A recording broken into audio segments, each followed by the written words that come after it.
Alright, so customer had yellow jackets, German yellow jackets flying in through the eastern part of their house. And they noticed, and up here in the ceiling, so they were getting some yellow jackets down through that hole over there. So I poked this one and I found some. The nest is actually up and off to the side here. So I'm going to cut that open and see what we find. Okay. So the nest is in up in there. Kind of can't see. Oh, look at this.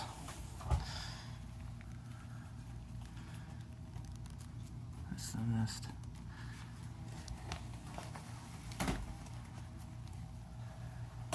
Hi. You find them? Oh yeah. Oh my word. They're flying around in there.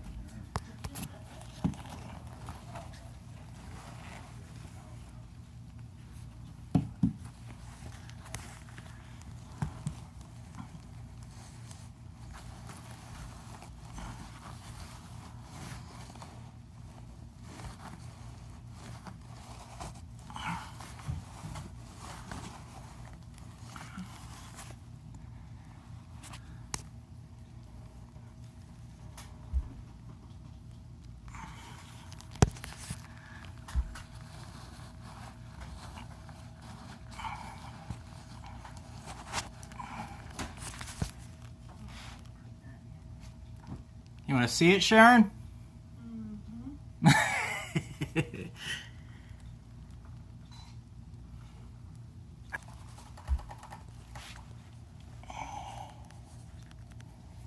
So this is the inside of it. It's about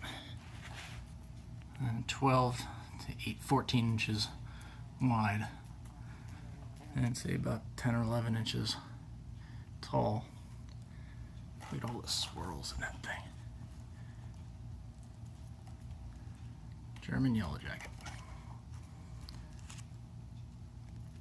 There's just a few hanging out here, but once I start cutting into that, they're going to come pouring out.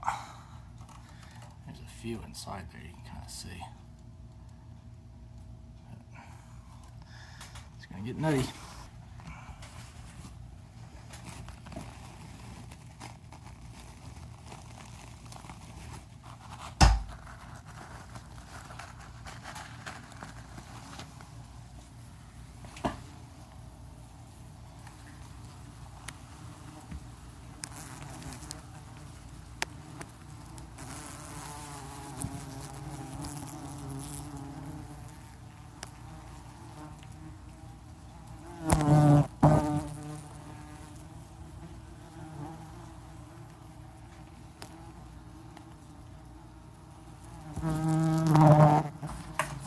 Showtime.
So people often ask me what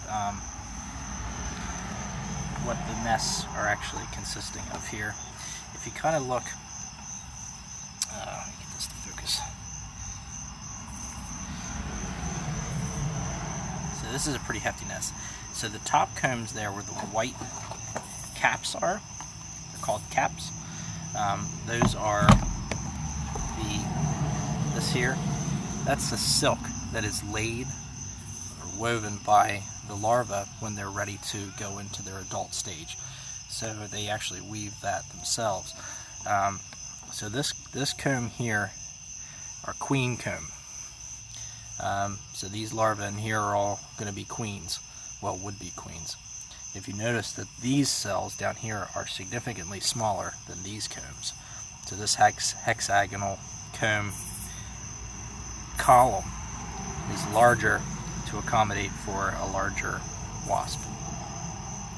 So all of these combs down here, which we're going to hatch soon, shortly, very, very soon, would be all workers. And then these combs up here would be all queens and drones, or males. So they're very soon. If I were to peel off some of these caps, you would see. Actually, I think I have my tweezers on me. Look here.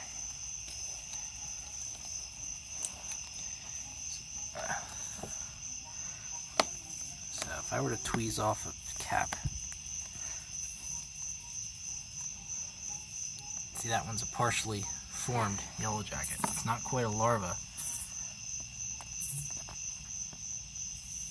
It's got a little red head on it there, right there. It's its head, it's its eye, and then this is its abdomen and its thorax. And there's some little legs, little white legs sticking off there. There's an adult there. She just hatched probably a day ago. Not quite a flyer yet, so I don't really have too much to worry about her. There's quite a bit of yellow jackets still in between these combs. I just harvested this one from Sharon's. Let's see if we can find a. Let's see if we can find a full adult. Oh, it's a larvae.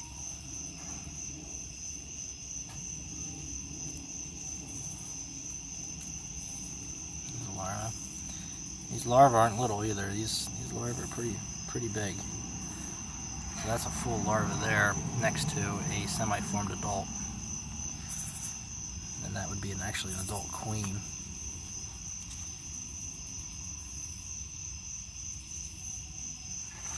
This one's even further along there.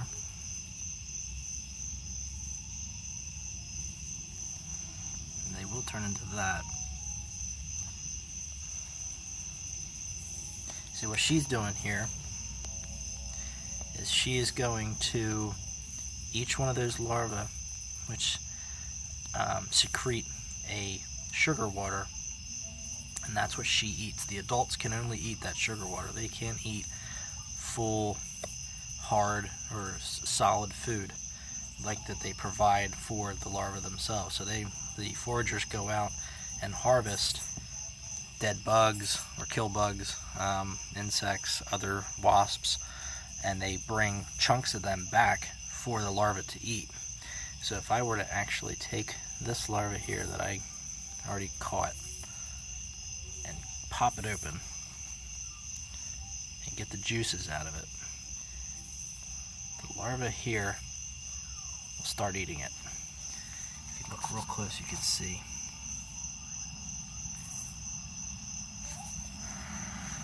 This larva right here is eating the guts from,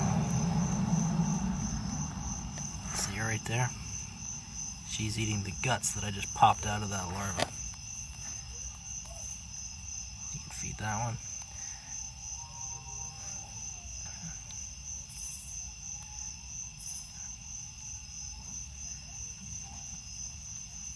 I'm happy to oblige you guys, ladies I should say, because you will be dead soon. But, so all these other areas here, I'm not sure if I can find any. See, these larvae down here are really itching to get something to eat. They scrape their mandibles onto the side of the comb, and then that will coax the adults to come and feed them. And typically, after they do that, they feed the larvae, or feed the adults back with sugar water as a little reward for doing them a service.